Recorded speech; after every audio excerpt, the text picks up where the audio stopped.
What's up, guys? Today I'm going to be working on my firewall today I'm going to be working on my transmission tunnel. I said I was going to make it removable last time, or I thought I did. Hopefully I did. But that's what I'm going to do today. So we're going to cut it out and then we're going to drill holes for it, and then we're going to make it so you can bolt it on and bolt it off, so that way it's easier to access the transmission and such.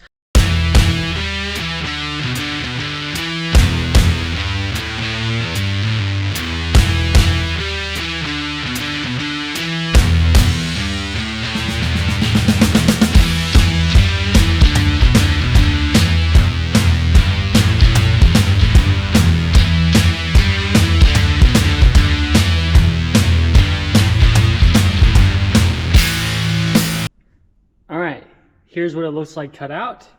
I took a grinder and just like deburred the edges off, just so that way it's smooth and that way it won't cut me. This is what the transmission tunnel looks like outside the truck. I've got it marked where I want to punch the holes, but you can't see it on camera. So I'm going to show you me punching it, and then I'm going to also be cutting out the stock in order to get it ready to start welding it to the truck. So let's get into it.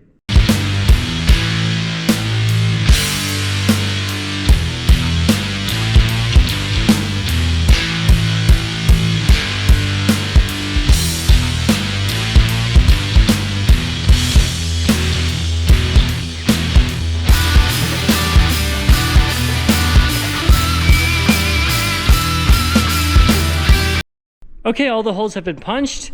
I'm going to show you what it looks like between one that has been ground down and one that has not been ground down. It's sort of hard to capture how much it sort of sticks out.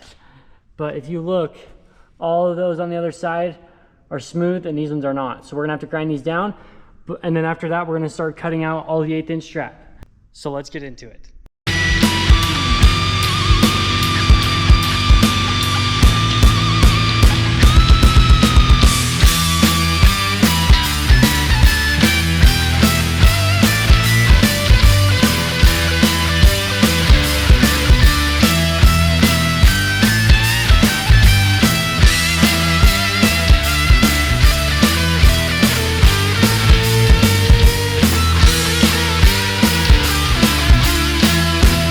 Okay, so I had to add a support onto this transmission tunnel, and by the way, we're making a flange for the transmission tunnel. We cut it out and we punched a bunch of holes into it, and we have now finally fabricated the entire flange. I had a piece of wood there to expand it out because it did sort of shrink on me after I did weld most of it, so that's why that was there. This is what the product looks like so far. What we're gonna have to do is mock up the final piece on top of it, mark all the holes, drill them all out, and then we can bolt it all together and then weld the nuts on the final side. So we got a lot of work to do, so let's get back to it.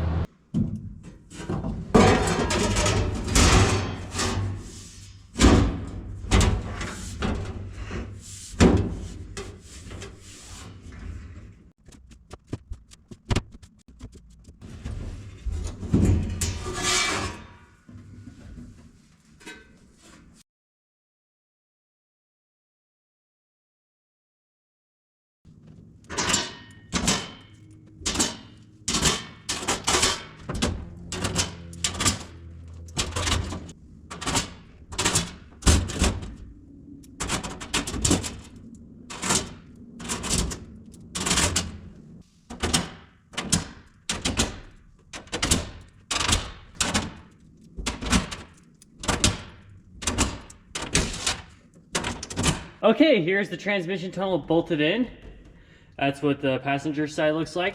The only bad part I have, the only flaw that I could see was this gap does increase a little bit, but it still doesn't go over 1/2 inch. The rest of it sits decently flush.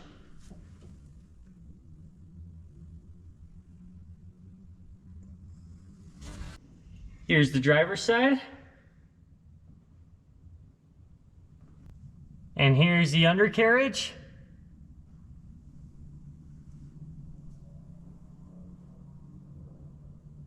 All right, guys, well, we got the transmission tunnel done.